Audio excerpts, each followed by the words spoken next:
খেলোয়াড় হিসেবে আমাদের একজন খেলোয়াড়কে যতটুকু নিরাপত্তা আমাদের দেওয়ার দায়িত্ব সেটা অবশ্যই আমরা দিব। তাহলে তার ভেতরটা কেমন করতে পারে আমার মনে হয় সেটার সাথে বোধহয় আমরা তুলনা করতে পারি সাকিবের এখন মানসিক অবস্থা কী হতে পারে। 26 সেপ্টেম্বর কয়েক ঘন্টার ব্যবধানে সাধারণ একদিন পরিণত হয়েছে স্মরণীয় দিনে। কানপুরে অবসর নিয়ে সাকিবের প্রেস কনফারেন্স, 790 মাইল দূরে তার শেষ ইচ্ছে পূরণে নিরুপায় বিসিবি সভাপতির বক্তব্য, সব মিলে যেন টালমাটাল দেশের ক্রিকেট। কানপুরে 2 ফরম্যাটকে বিদায় বলা সাকিব ইচ্ছে জানিয়েছেন শেষ টেস্টটা খেলতে চান হোম অফ ক্রিকেটে। তবে সাকিবের এই চাওয়া পূরণের এখতিয়ার যে নেই বোর্ডের হাতে, সেটা সাফ জানিয়েছেন BCB president Farooq Ahmed. Board সভাপতির এমন বক্তব্যে শঙ্কা জাগে দেশের মাটিতে দেশের সবচেয়ে বড় সুপারস্টারের অবসর নিয়ে।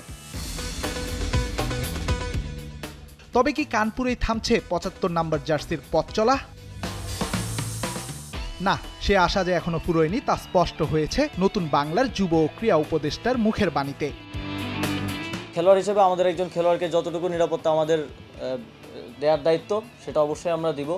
তিনি দেশে আসলে আমরা সেটা দিব এবং তার নামে যে মামলাটা হয়েছে, হত্যা মামলা, সেটার বিষয়ে আমরা ইতিমধ্যেই বলেছি, ইতিমধ্যেই আইন মন্ত্রণালয়ও বলেছে যে সংশ্লিষ্টতা না থাকলে প্রাথমিকভাবেই নামটা বাদ দেওয়া হবে। তবে রাজনীতিতে যুক্ত হওয়ায় সাকিবকে নিয়ে দেশের মানুষের মনে তৈরি হওয়া ক্ষোভ কমাতে সাকিবকেই এগিয়ে আসতে হবে বলে মন্তব্য করেছেন অন্তর্বর্তীকালীন সরকারের এই উপদেষ্টা। ওনার রাজনৈতিক পরিচয়ের কারণে জনগণের মধ্যে যদি ক্ষোভ থাকে, তাহলে মনে করেন আমার নিরাপত্তার জন্য কয়জন, 5 জন পুলিশ কনস্টেবল থাকে আর একজন গানম্যান থাকে।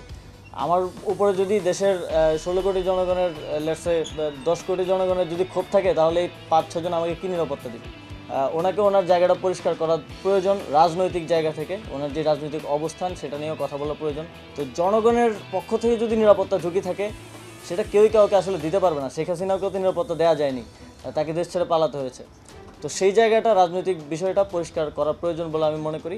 কিন্তু একজন খেলোয়াড় হিসেবে আমাদের প্রত্যেক খেলোয়াড়কে নিরাপত্তা দেওয়াই আমাদের দায়িত্ব এবং সেই দায়িত্বটা আমরা পালন করব। বুকে হিমালয় সম চাপ নিয়ে খেলাটা এতদিন সাকিবকে আলাদা করেছে অন্য সবার চেয়ে। তবে এবার সেই সাকিবই নাকি ভেঙে পড়েছেন, জানিয়েছেন তার ছোটবেলার কোচ নাজমুল আবেদিন ফাহিম।